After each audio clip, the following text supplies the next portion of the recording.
Namaste. I'm Reverend Wendy Craig-Purcell here at the Unity Center in beautiful San Diego.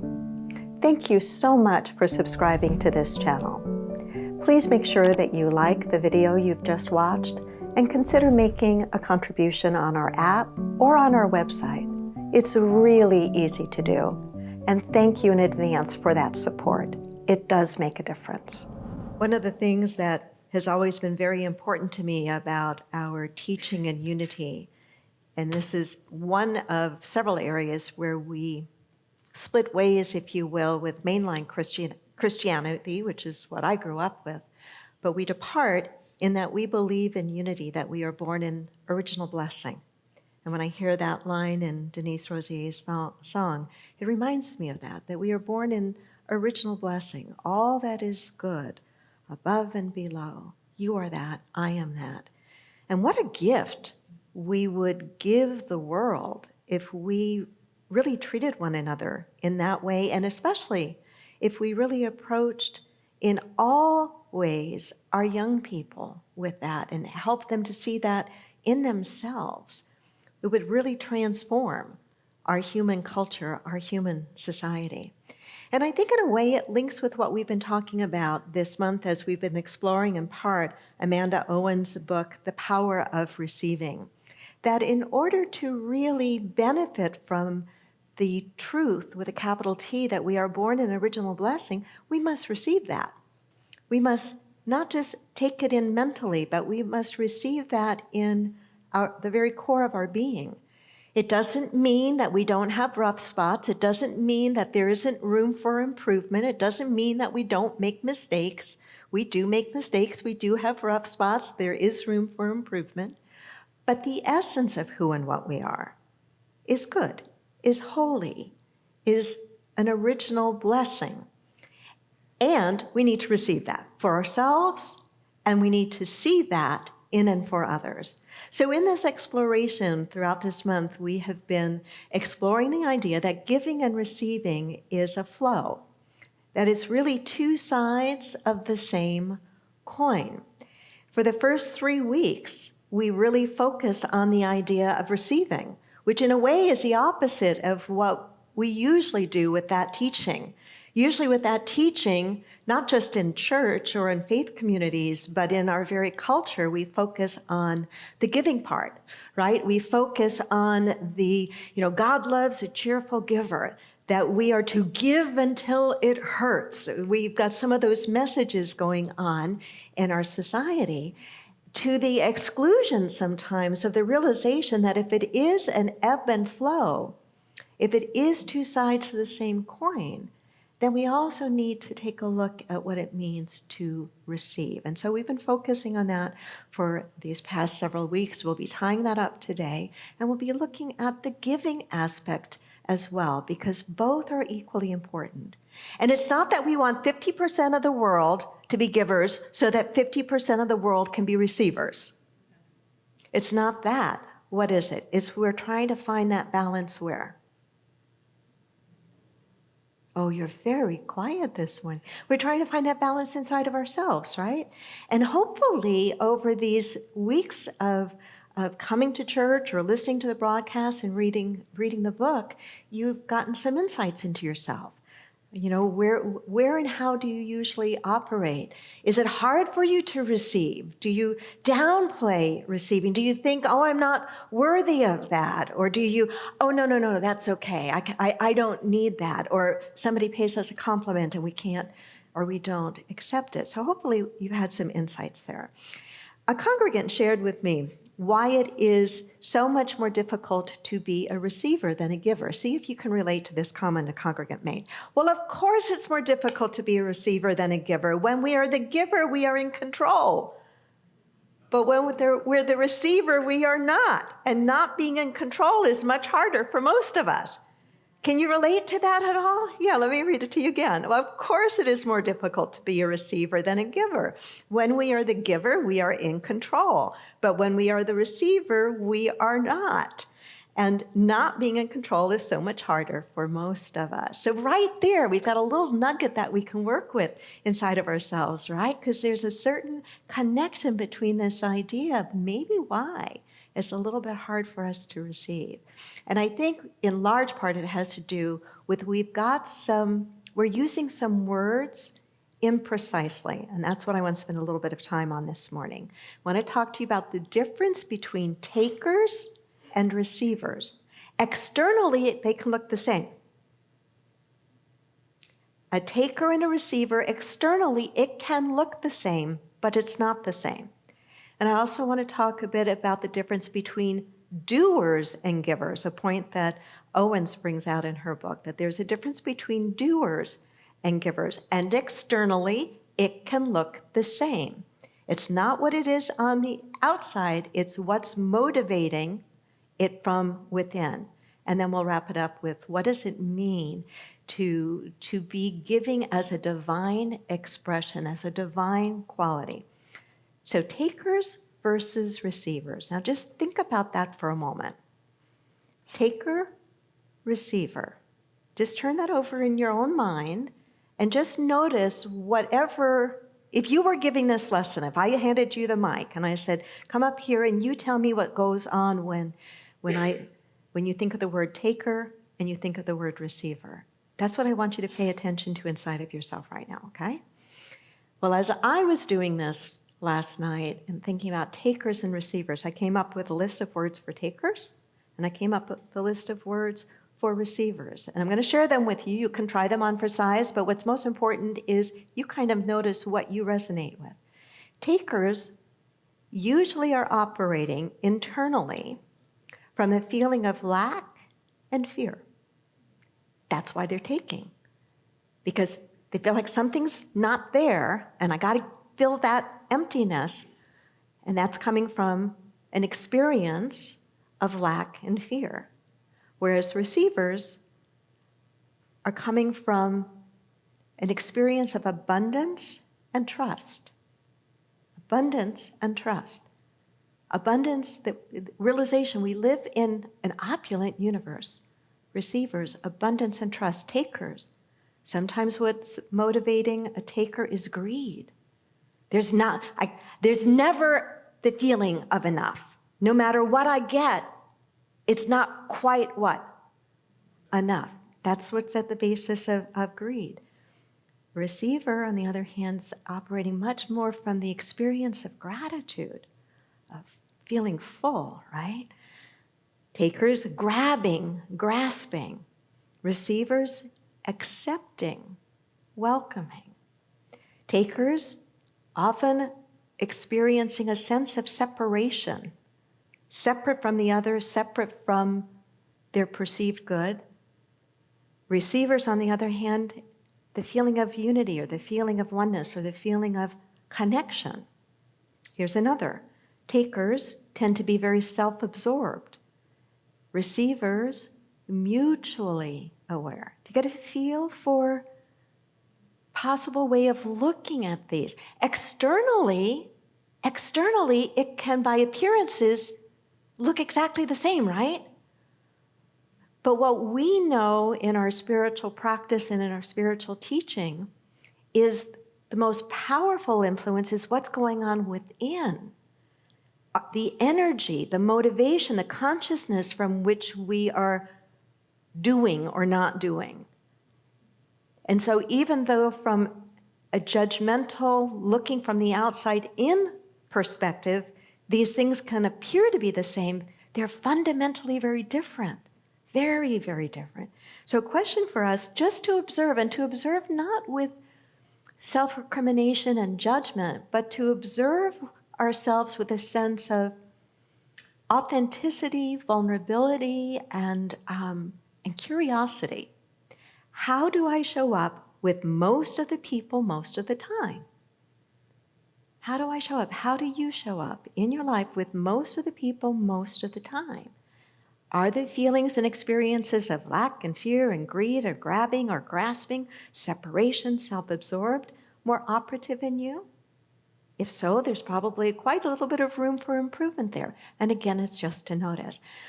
I was giving this quite a bit of thought, as I said. I always prepare my messages months in advance. And then my routine for all the years I've been in ministry is I grab my lesson on Monday morning of the one I'm going to give on Sunday, and I just read what I've written quietly to myself so that every single day I'm taking that in and just kind of thinking about it. And then often on Friday and always on Saturday, I spend a little bit of time and think, is there anything more? Is there anything going on in me or in my life or in the church that might fit here? And as I was thinking more about this, and this is not a concept she brings out in her book, I was thinking about the difference between doers and givers, because she does talk about the difference between doers and givers, and I'll get to that in a moment. But what she doesn't say, and what came to me that I think is helpful, is that doing is transactional. Giving is transformational. They're very different. It can look the same externally, but they're not the same. Doing is transactional. Giving is transformational. And there's a place for both. What came to my mind is a practice of tithing, and I hadn't intended on even bringing that up, but I am going to bring it up in a personal way. I can remember being taught the principle of tithing, and if you don't know what the principle of tithing is, it's rooted in the Old Testament, in the book of Deuteronomy, and it has to do with the idea of giving 10% of everything that one receives to wherever one is spiritually nourished and fed. It is a principle that in practice that's talked about in the Old Testament and touched upon in the New Testament. It's also taught in a lot of prosperity teachings with the New Thought movement, Prosperity Plus, 4T prosperity program. Lots of prosperity programs teach the practice of tithing. They teach the practice of tithing for the most part in what I would say is a transactional way. I tithe 10% to get, because in the scripture it says, give 10%, you'll get 100-fold. And so the mindset that's usually taught in connection with tithing is very much from the doing standpoint and from a transactional, I do to get. John and I and our family have been absolute tithers for decades. We tithe to where we are spiritually nurtured and fed. 10% right off the top, have for many, many, many, many, many years. But our practice, and it took me a long time to understand why I always was bothered by the teaching, tithe 10% to get more. It always bothered me. And it did because I don't think that that's what it's about. I don't think the principle, when understood spiritually, is transactional. I think the principle, when understood spiritually, is transformational. And I found myself many, many years ago finally being able to articulate to Wendy what the difference is. And to me, the difference is not tithing to get, but tithing to become. Externally, it looks the same. My check would be the same whether I'm doing it transactionally or transformationally. But the difference is what's going on inside of me and what the motivation is. And so I'm not here to teach tithing, although I think it's a practice that is a very valuable practice, but I'm here to use that as a very specific example of the difference between doing, which is transactional, and giving, which is transformational.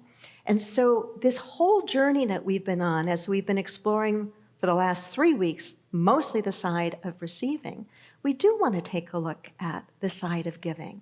But the beauty and the depth of what she teaches in her book is that too often we are doing and we're not actually giving. We're doing and we're not actually giving. And that's why we can feel depleted, why we can feel like this doesn't work, my life isn't getting any better, I feel taken advantage of, I feel empty. We think we're giving, but we're doing. Here's the way she writes about it.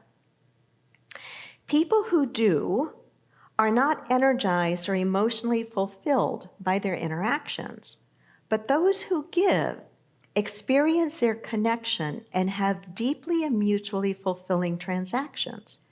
Doing for is an experience of separation. Just take that in for a moment. If you're taking notes, you might want to write that down and just reflect on it on your own. She writes, doing for is an experience of separation. Giving to, on the other hand, is an experience of unity. Doing stems from a feeling of lack, while giving comes from a feeling of wholeness. Again, in my words, it's a difference between transactional and transformational. Externally, they can look the same, but internally, and then I believe the way in which the universe and others respond to us is very different, is very, very different. She suggests that there are possibly 3 reasons why we might do rather than give, even though we may be using the word give incorrectly. She says, here are 3 reasons we might be about doing rather than giving. We might do rather than give because we have an internal or external expectation about how we're supposed to behave. I would translate that very simply to say, we do to gain approval, to look good, to gain approval, to look good. What we can do for ourselves is to just increase our self-awareness and ask ourselves, when we're doing something for another, are we doing to or giving, are we doing for or giving to? Is it about whatever action I'm about to take, whether it's help, a compliment, a gift, is it to gain approval or is it something else? Is it for my own transformation and for the transformation and the blessing of the other? So she says, it can be because we have an internal or external expectation on how we should behave. Second, she says, is we might do rather than give because we're operating from an enabling paradigm. I think that that is largely about control, right? Like the congregant said, well, of course it is harder to be a receiver. Of course it's easier to be a giver, because when you're a giver, you're what? In control, in the way that we typically use those words. So the author says we might do rather than give because we're operating from an enabling paradigm, or operating from control. We are doing for the other that which they can and really ought to be doing for themselves. So we check in with ourselves when we're in this do cycle. What's really going on? And the third, she says, we might do for another rather than give to another because we expect to get something in return, right? And that's a tough one to look at inside of ourselves, isn't it? It really is. And the looking is important. We can look without being judgmental and harsh with ourselves, but to look and really ask, am I doing and, quote, thinking I'm giving because I'm expecting something in return? And again, if that's what's operating, it's a transaction. It's not a transformation. I believe that in our deepest spiritual practice, that whatever actions we are taking, that it is meant not for what, how do I want to say this? It is meant to grow us, that our life experience is meant to grow us. And that what that means then to me, when I'm doing my best to operate from a generous heart, it means that I will give in a transformational way, and I'm not attached to how the other person responds. And the moment I notice that there is a hook or an irritation or an upset because, well, that person didn't say thank you enough, that person wasn't appreciative enough, that person hasn't returned the favor, then it's an eye-opening experience to stop and say, was that really giving? Is this making sense? And so it's again, it's not about being harsh on ourselves. We grow best, I think, with honesty, not hiding ourselves from ourselves, with honesty and gentleness, but then with a very deliberate way that we want to show up. an improved way that we want to show up. So none of those things to do to gain approval, or to do to be in control, or to do to get, is what giving really is all about. So then what is giving all about? I've already told you that I think it's about the action of personal transformation. But I also believe it's more than that. I believe that we are hardwired to connect with each other. I believe that we are hardwired to care for each other.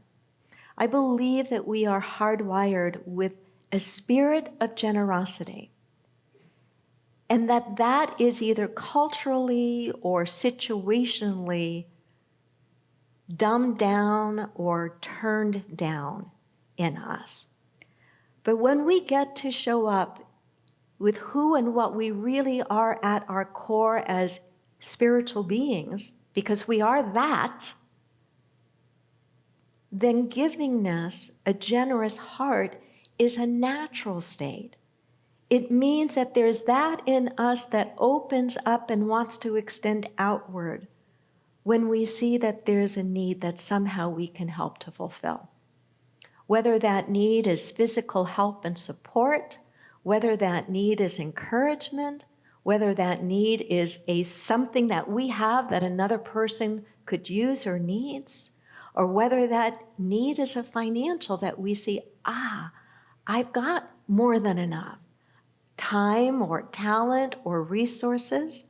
It's to live, like John Wesley talked about, and I'm going to pair up, let's see, I wrote it again. Or did I write it again? Where did I put it? Shoot. Here it is.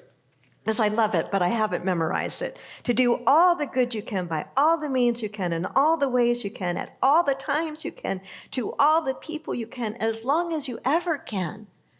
I think that's one of the best definitions of what it means to live with a generous heart. You know, and Jesus talked about it too. He talked about it when he said how we were to give. Do you remember his words?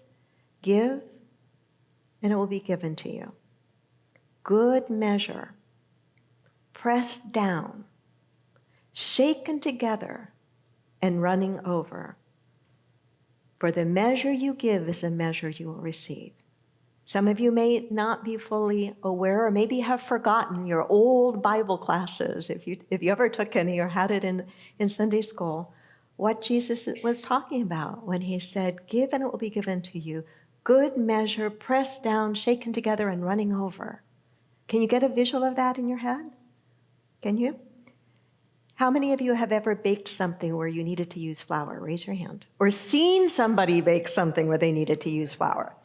There's a process often where you have to shake the flour down. You want it to settle so you know you have a full measure. What Jesus was saying, because he lived in an agricultural society, and there was a lot of exchange, either bartering or exchange for what we would call money, that you don't cheat. And the way you don't cheat is you make sure if you are giving grain, if you are giving flour, if you're giving wheat, if you are giving barley, that you've shaken the heck out of that. And you have filled that thing completely before you give it. Because that wasn't always the practice. The practice was not. It was much more from greed, much more from lack, that you would fill it as lightly as you could. You wouldn't shake it down if you were the merchant. But he's saying that's not the way it works. Give and you will receive. Good measure, pressed down, shaken together, running over. For the measure that you use will be the measure that you get. But again, and I'll close with this, I don't think he was speaking about it from a transactional way of being, but from a transformational way of being. And that is a deeper teaching of what it means to really give and to live from a generous heart. So in this journey together, I hope that whether I've said something to you or you've read something in the book or I've paraphrased something for you, that you've had some kernels of truth, some ideas that you've been able to work with that will help you to do a better job, a more fulfilling job of living your life. Namaste.